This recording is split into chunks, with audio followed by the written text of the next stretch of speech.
صلی وسلم دائما ابدا علی حبیبک خیر الخلق کلہم یا ربی بالمصطفیٰ بلغ مقاصدنا واغفر لنا ما مضى یا واسع الکرم۔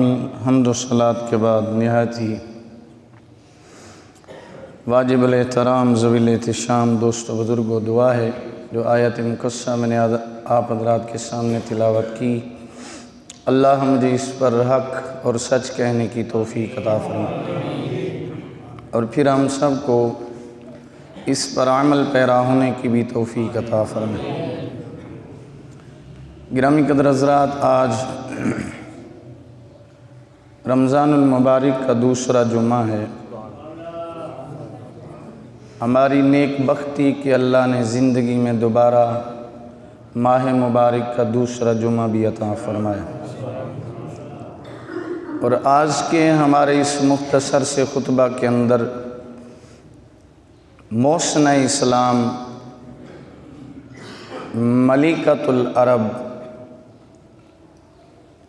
مومنوں کی پہلی ماں، سیدہ طیبہ طاہرہ خدیجۃ الکبریٰ سلام اللہ علیہا 10 رمضان المبارک کا آپ کا یوم وصال ہے۔ آج مختصر سے وقت کے اندر آپ کا تذکرہ، اور یہ ذہن میں رکھیں آقا علیہ السلام کی سیدہ خدیجہ پاک وہ بیوی ہیں جن کے ذکر سے حضور خوش ہوتے تھے، اور ہمارا یہ تیقن اور یقین کامل ہے آقا علیہ السلام آج بھی ان کے ذکر سے خوش ہوتے ہیں۔ سیدہ خدیجہ سلام اللہ علیہا وہ عورت ہیں کہ جن کا اسلام سے پہلے بھی طاہرہ لقب تھا، ملکۃ العرب کہا جاتا ہے۔ آپ کا والد مکے کا سب سے بڑا تاجر تھا، اور اس کے بعد تجارت سیدہ خدیجہ پاک نے سنبھالی، اور مکے کے اندر ان جیسی کوئی خاتون امیر نہیں تھی۔ سیدہ خدیجہ سلام اللہ علیہا وقت بیتتا گیا، آپ نے 2 شادیاں کیں، 2 نکاح کیے، اللہ نے آپ کو 2 بیٹے دیے، اور دونوں محمد مصطفیٰ صلی اللہ علیہ وسلم کے غلام بنے، کلمہ پڑھا بعد میں۔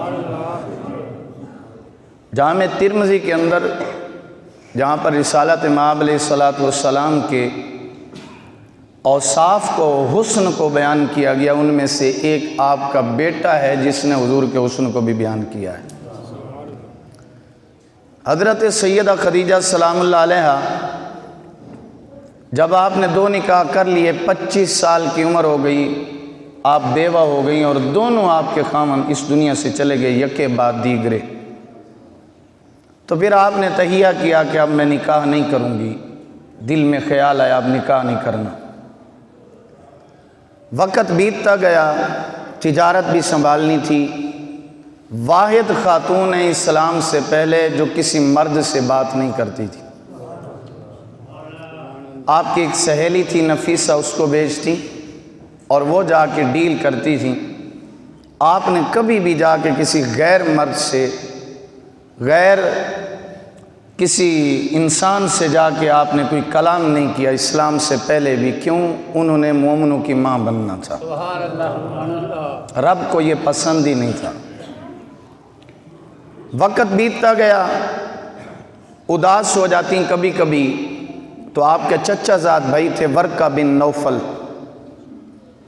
اس دور میں جب برائی پھیلنے لگی، فراڈ عام ہونے لگا، تو ورقہ بن نوفل یہ وہ نوجوان تھا جو مکے سے تھوڑا سا دور جا کے کٹیا بنا لی، کلی بنا لی، اور اس دور میں اللہ اللہ کرنے لگ گیا۔ حضرت سیدہ خدیجہ پاک سلام اللہ علیہ فرماتی ہیں آپ فرماتی ہیں کہ جب میرا دل کچھ اداس ہوتا تو میں اپنے چچا زاد بھائی کے پاس جاتی اور وہ مجھے تورات اور انجیل اور زبور کی تلاوت سناتا، اور میں تورات اور زبور اور انجیل کی تلاوت سنتی تو میرے دل کو سکون ہوتا۔ اور پھر اس نے مجھے اشارہ دیا کہ خدیجہ مجھے لگتا ہے جتنا برائی پھیلتی جا رہی ہے، بگاڑ پیدا ہوتا جا رہا ہے، لگتا ہے اللہ نے اب اس نبی کو بھیجنا ہے۔ میں اس سے پوچھتی کس نبی کو؟ وہ صیغہ راز میں بات رکھ دیتا اور بات ظاہر نہ کرتا، عیاں نہ کرتا۔ آپ فرماتی ہیں وقت بیت گیا، ایک رات سو گئی۔ فرماتی ہیں جیسے میں خواب دیکھا سوئی، حالت منام میں کہتی ہیں میں نے دیکھا کہ آسمان کا سورج میری جھولی میں آ گیا۔ فرماتی ہیں جب میں صبح اٹھی حیران کہ ایسا خواب کہ آسمان کا سورج اور میری جھولی میں۔ سیدہ خدیجہ سلام اللہ علیہ آپ فرماتی ہیں میں نے کہا اب اس کی تعبیر اور تو کوئی بتا نہیں سکتا، عالم، زیادہ پڑھا لکھا، ذی شعور، زیرک انسان، ذوی العقل، سینس رکھنے والا، شعور رکھنے والا تو میرا چچا زاد بھائی ورقہ بن نوفل ہے، اس کے پاس جاتی ہوں، اسے بتاتی ہوں خواب۔ آپ فرماتی ہیں میں اس کے پاس چلی گئی۔ سیدہ خدیجہ سلام اللہ علیہ فرماتی ہیں جب میں اس کے پاس گئی تو اس نے تعبیر بتائی کہ پوری دنیا کو سمیٹ کے رکھ دیا۔ اس نے کہا اس کے کوئی جملے تھے، اس نے ایسی تعبیر بتائی۔ سیدہ پاک فرماتی ہیں کہ کائنات کا حسن جمع کر کے اس نے میری گودی میں رکھ دیا۔ فرماتی ہیں میں نے اس سے پوچھا کہ اس کی تعبیر کیا ہے؟ آسمان کا چاند سورج میری گودی میں آیا ہے۔ ورقہ بن نوفل نے کہا خدیجہ سچ سچ بتاؤں تجھے؟ کہا میں پوچھنے بھی سچ چاہیے ہوں، مجھے پتا ہے تو سچ بتائے گا۔ کہنے لگا اللہ کا آخری نبی اس دھرتی میں آنے والا ہے، اور خدیجہ سنو، اعلان نہیں کیا، شخصیت ظاہر ہو چکی ہے۔ میں دیکھ رہا ہوں تیرا خواب، اس کی تعبیر یہ ہے کہ وہ سورج محمد ہوگا، جھولی تیری ہوگی، سر محمد کا ہوگا، وقت آئے گا وہ تیری گودی میں آئیں گے۔ سیدہ خدیجہ سلام اللہ علیہ فرماتی ہیں، اور اگر ہم تھوڑا سا گنگنا لیں تو یہ کہہ سکتے ہیں سیدہ خدیجہ کے خواب میں سورج بن کے آنے والے محمد صلی اللہ علیہ وسلم۔ ہم بھی چاہتے ہیں، ہمارے بھی ایک عرضی ہے، سن لیجئے۔ کرم کی ایک نظر ہم پر خدا را یا رسول اللہ، کرم کی ایک نظر ہم پر خدا را، آقا تمہارا ہوں، تمہارا ہوں، تمہارا یا آقا تمہارا ہوں، تمہارا ہوں، تمہارا۔ منہ کھول کے پڑھ لیجیے، آقا تمہارا ہوں، تمہارا، تمہارا۔ سیدہ خدیجہ سلام اللہ علیہ آپ فرماتی ہیں وقت بیتتا گیا، ادھر ورقہ نے مجھے خواب کی تعبیر بتائی۔ فرماتی ہیں کیا ہوا؟ سال میں ایک دن آتا تھا، عرب کی ساری عورتیں اکٹھی ہو کے مکے کی ساری عورتیں ایک جگہ جمع ہوتی، اور جس جگہ پہ جمع ہوتی اسے کعبۃ اللہ کہتے ہیں۔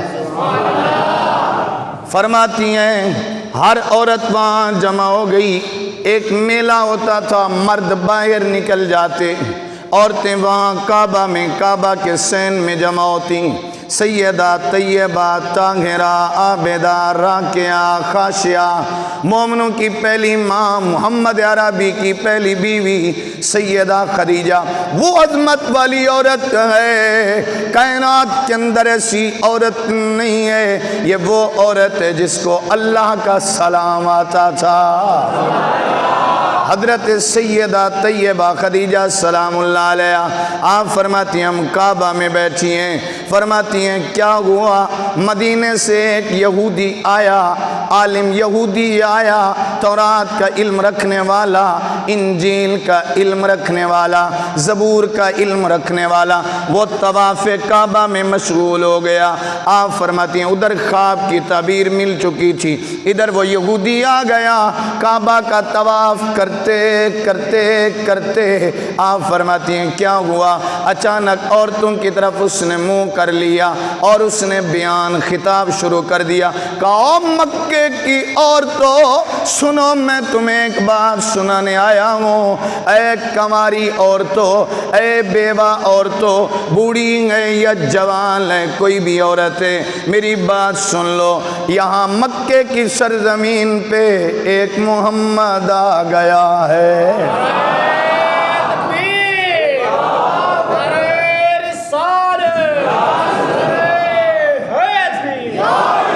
کہا اور تو سنو، اگر وہ محمد کی طرف سے تمہیں نکاح کا پیغام بھیجا جائے، عورت کوئی محروم نہ رہے، جس کے پاس بھی ان کی طرف سے نکاح کا پیغام آئے وہ قبول کرے، اور اسے اللہ اعزازی یہ ڈگری عطا فرمائے گا، قیامت تک وہ مومنوں کی ماں بن جائے گی۔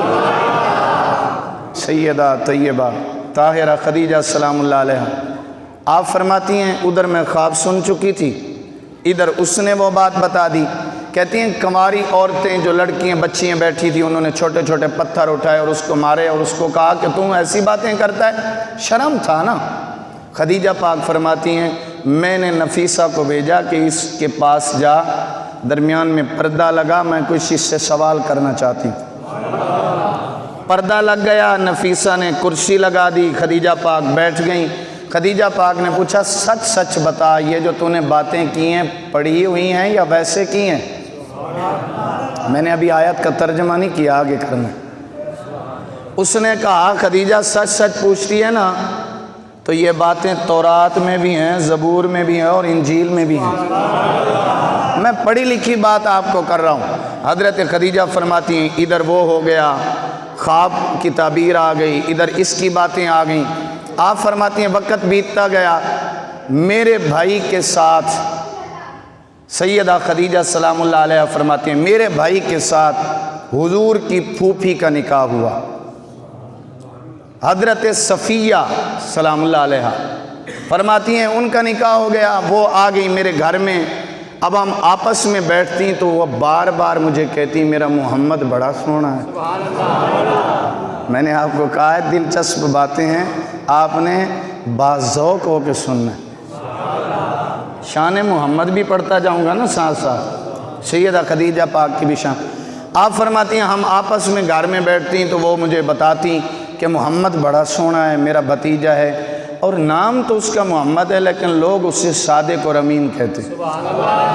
نام محمد ہے، لوگ اسے صادق اور امین کے نام سے یاد کرتے ہیں۔ ان کا نام تو خدیجہ تھا لیکن لوگ اسے طاہرہ پہلے سے کہتے تھے۔ وقت بیت گیا، حضرت خدیجہ نے نا ہر سال ملک شام کی طرف ایک قافلہ بھیجتی تھی تجارت کے لیے، اور سب سے بڑا قافلہ ان کا ہوتا تھا۔ حضرت خدیجہ نے کہا اے نبی محمد صلی اللہ علیہ وسلم کی پھوپھی صفیہ سنو، میرا خامد بھی نہیں، میرا کوئی نوجوان بیٹا بھی نہیں ہے، اب میں مال بیچتی ہوں، لوگ اس میں خائن بن جاتے ہیں، خیانت کرتے ہیں، کوئی مجھے ایسا بندہ نہیں مل رہا کہ جس کو میں بھیجوں اور وہ جائے اور میرا مال بیچ کے آئے۔ آپ نے فرمایا پھر صادق اور امین کو بلاؤں؟ اجازت ہو تو ان کو بلاؤں؟ حضرت خدیجہ فرماتی ہیں میں نے کہا بلاؤ۔ جب انہوں نے بلایا نا تو حضرت خدیجہ فرماتی ہیں میں نے اپنی سہیلی نفیسہ کو بھی بلا لیا۔ کہتی ہیں ہم بیٹھی ہیں تو محمد آئے، اور آقا علیہ السلام چادر تان کے آئے۔ آقا علیہ السلام کیسے آئے؟ چادر تان کے آئے۔ آپ فرماتی ہیں سب سے پہلی جب میری نظر پڑی نا محمد پہ، فرمایا دل تو گیا۔ آپ بازاؤ کو کہ نہیں سنا؟ کہا دل تو اسی وقت ہی چلا گیا۔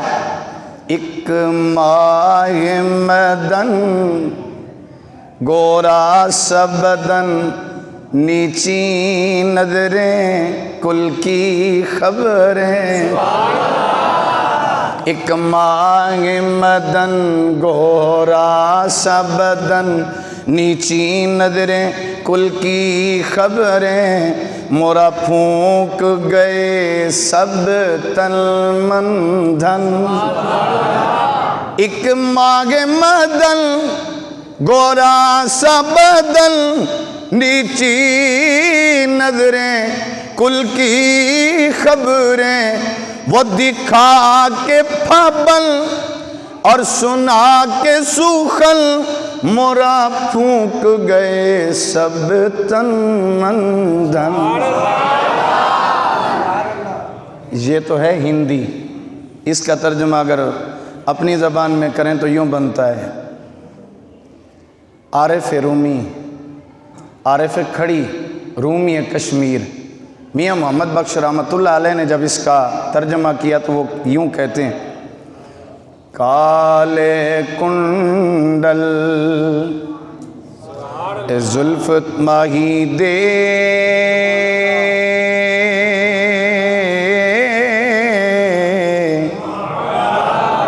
کالے کنڈل زلف ماہی دے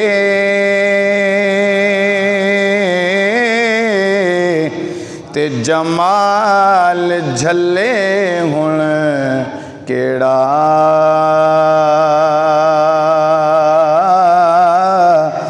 اکھ نال اکھ ملا محمد، اکھ نال اکھ ملا محمد، ٹوٹ کھڑیا دل میرا۔ سیدہ خدیجہ سلام اللہ علیہ فرماتی ہیں پہلی نظر میں دل تو گیا، دل تو میں محمد کو پہلی نظر میں دے بیٹھی۔ آپ فرماتی ہیں میں نے کہا ہے محمد صلی اللہ علیہ وسلم آپ سنیں، میں نے کچھ آپ کو مال دینا ہے، آپ وہ مال بیچیں میں آپ کو تنخواہ دوں گی۔ کہتی ہیں جیسے میرے منہ سے تنخواہ کا لفظ نکلا تو محمد کھڑے ہو گئے۔ کہا خدیجہ میں تنخواہ کے لیے آیا ہوں، پارٹنرشپ پہ کام ہوگا، خدیجہ تیرا مال لے جاتا ہوں، جو نفع ہوگا آدھا آدھا کریں گے۔ ہم تاجر لوگ ہیں، تجارت کرنے والے ہیں، ہم نوکری کرنے والے۔ اور آپ کو پتہ ہے نبی ہو اور غلام بن کے آئے۔ سیدہ خدیجہ سلام اللہ علیہ فرماتی ہیں میں نے مال دے دیا۔ اچھا میرا فرماتی ہیں ہر سال مال میسرہ لے جاتا تھا۔ کہتی ہیں میں نے اس کو بلایا کہ میسرہ ادھر آ، تو پہلے سردار بن کے جاتا تھا، مال لے کے جاتا تھا، لیکن اس دفعہ بات سن غلام بن کے جانا۔ سرداری سے بندہ غلامی پہ آ جائے تو بڑا عجیب سا لگتا ہے۔ کھڑا ہو گیا میسرہ کہنے لگا میں نہیں جانا۔ آپ نے فرمایا رک تو صحیح، پہلے اس سے دیکھ تو صحیح جس کی غلامی کرنی، پہلے اس سے تک تو صحیح۔ سیدہ خدیجہ کی حضور سے شادی کا اہتمام ہو رہا ہے۔ اب جب حضرت خدیجہ نے کہا او دیکھ اس کے ساتھ تو نے جانا ہے، گھنٹوں والی تقریر کو کیا کروں منٹوں میں کیسے سماؤں، کہا وہ دیکھ اس کے ساتھ جانا ہے۔ پہلی نظر دیکھی نا تو کہنے لگا خدیجہ ویسے بھیج نہ بھیج، اب تو میں ساری زندگی اسی کا غلام بن کے رہوں، تجارت کے لیے بھی نہ بھیج تو اسی کا غلام بن کے رہوں گا۔ اور اگر میں اس کا ترجمہ کروں تو یوں بنتا ہے محبوب خدا کا کوئی ہم پایا نہیں ہے،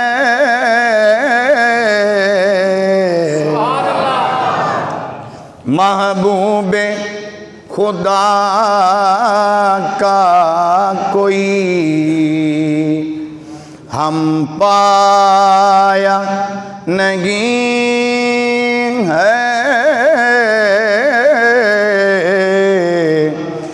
اس شان کا مرسل تو کوئی آیا نہیں ہے۔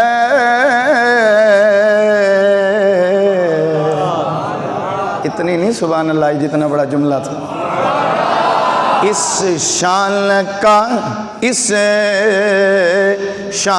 کا مرسل تو کوئی آیا نہیں ہے،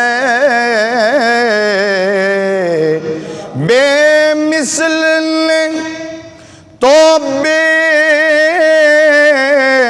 مثل بنایا، بے مثل نے تو بے مثل بنایا، وہاں جسم نہیں ہے، وہاں جسم نہیں ہے تو یہاں سایہ نہیں ہے، وہاں جسم نہیں ہے تو یہاں آئے ایک دفعہ پڑھ دو یار، وہاں جسم نہیں ہے تو یہاں آئے کیا کروں، وقت کے دامن میں گنجائش نہیں، صرف بس سمیٹ رہا ہوں گفتگو۔ خدیجہ پاک نے فرمایا میسرہ سن، ہر سال تو جاتا تھا، اب تو نے جانا ہے لیکن محمد کا غلام بن کے جانا۔ اور میسرہ سن، کسی کو پرکھنا ہو، زیرک عورت تھی نا، سینس رکھنے والی، کہا کسی کو پرکھنا ہو تو یا تو اس کے ساتھ لین دین کرتے ہیں یا قرض دے دیتے ہیں، یا اس کو غصے کی حالت میں دیکھتے ہیں، یا اس کے ساتھ سفر کر لیتے ہیں۔ میسرہ 6 ماہ محمد کے ساتھ سفر کر مکے میں تو یہ آج ہر طرف سے آواز گونج رہی ہے، صادق بھی محمد ہے، امین بھی محمد ہے۔ 6 مہینے رہ کے تو دیکھ یہ کیسے ہیں۔ حضرت میسرہ کہتے ہیں المختصر کر رہا ہوں، وقت ہوتا تو آگے آپ کے سامنے کئی چیزیں کھولتا، اشعار بھی رکھتا، جتنا کچھ میں نے لکھے تھے۔ حضرت سیدہ طیبہ طاہرہ خدیجہ سلام اللہ علیہا 10 رمضان المبارک کو آپ کا وصال، تو اسی سلسلے میں بات چھیڑ بیٹھا۔ آپ نے میسرہ کو بھیج دیا، قافلہ سب سے بڑا خدیجہ کا مکے کی سرزمین سے قافلہ جانے لگا، اور جب قافلہ چلا گیا نا تو میسرہ لے کے چلا، تھوڑا سا قافلہ نکلا مکے سے باہر تو 2 اونٹ بیٹھ گئے۔ حضرت میسرہ کو بلایا، بعد میں مسلمان ہو گئے تھے، حضور نے فرمایا وہ چلتے کیوں رکا ہے قافلہ؟ کہا اس لیے کہ 2 اونٹ بیٹھ گئے ہیں۔ حضور نے فرمایا ان کو میرے پاس لے آؤ۔ اس نے کہا جی وہ چل نہیں سکتے، پھر فرمایا مجھ محمد کو ان کے پاس لے جاؤ۔ کہتے ہیں حضور نے ہاتھ رکھا اور وہ دوڑنے لگ گئے، پھر وہ بیٹھنے کا نام نہیں لیتے تھے۔ کہتے ہیں آگے گئے، آج جس علاقوں کو اردن کہتے ہیں، یہ اردن علاقہ اس وقت یہاں پر ایک درخت ہوتا تھا، اور وہ درخت تھا جس کے نیچے ایک نبی عیسیٰ بیٹھا تھا، دوسرا محمد آ کے بیٹھا۔ اس درخت کے نیچے حضور بیٹھ گئے، ایک راہب نکلا اور آیا، وہ حضور کا دیدار کرنے لگا۔ سارے کہنے لگے اے راہب پہلے ہم تیری کٹیا میں آتے تھے، آج تو کیوں باہر نکلا ہے؟ اس نے کہا تمہیں نہیں پتا، میں جب اپنی کٹیا میں بیٹھا تھا تو میں یہاں سے دیکھ رہا تھا ہر درخت اور ہر پتھر اس نوجوان محمد پہ سلام پڑھ رہا تھا۔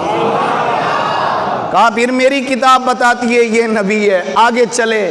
حضرت میسرہ کہتے ہیں جب منڈی میں پہنچے، کیا کروں معاف کر دیجئے گا، حضرت میسرہ کہتے ہیں جیسے ہم منڈی میں پہنچے، کہتے ہیں میری دکان پہ شام کے ملک میں رش لگ گیا، ادھر بھی گاہک ادھر بھی گاہک، ہر طرف گاہک۔ کہتے ہیں وہ مال کم لیتے تھے، محمد کے جمال کو زیادہ دیکھتے تھے۔ حضرت میسرہ کہتے ہیں وقت بیتتا گیا، ایک بات اور تھی لیکن اب یہاں کروں تو وقت درکار ہے۔ حضرت میسرہ کہتے ہیں جب ہم واپس کو لوٹے، واپس آگے، خدیجہ نے کہا کوئی ان کا عیب بتاؤ۔ کہا میں عیب کیا بتاؤں؟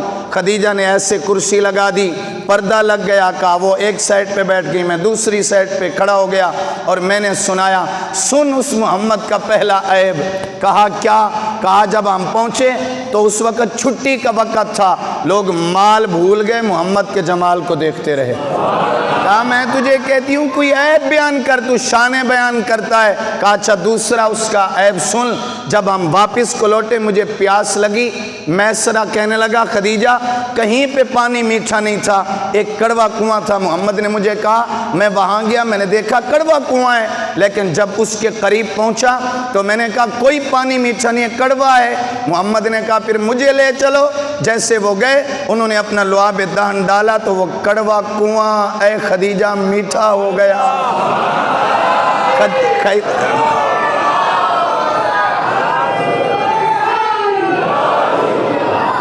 کہا خدیجہ، کہا میسرہ میں تجھے کہتی ہوں محمد کا عیب بیان کر، تو شان بیان۔ کہا اچھا تیسرا عیب سن۔ کہا کیا؟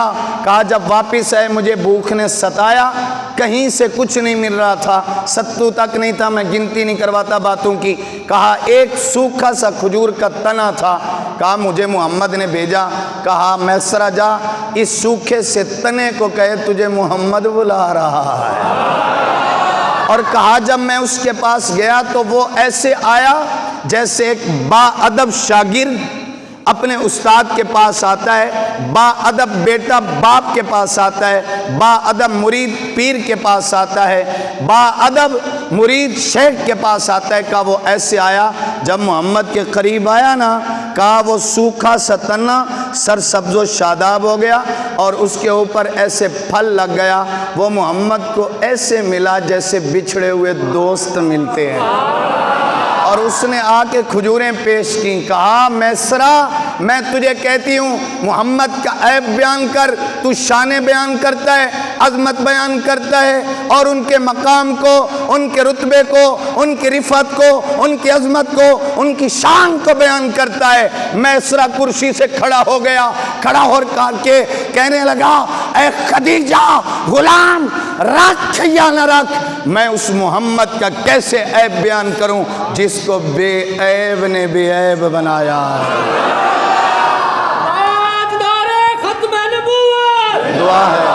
دعا ہے مالک کائنات ہم سب کو حضور کی ہر بیوی ہماری ماں کی عزت کی توفیق عطا فرمائے۔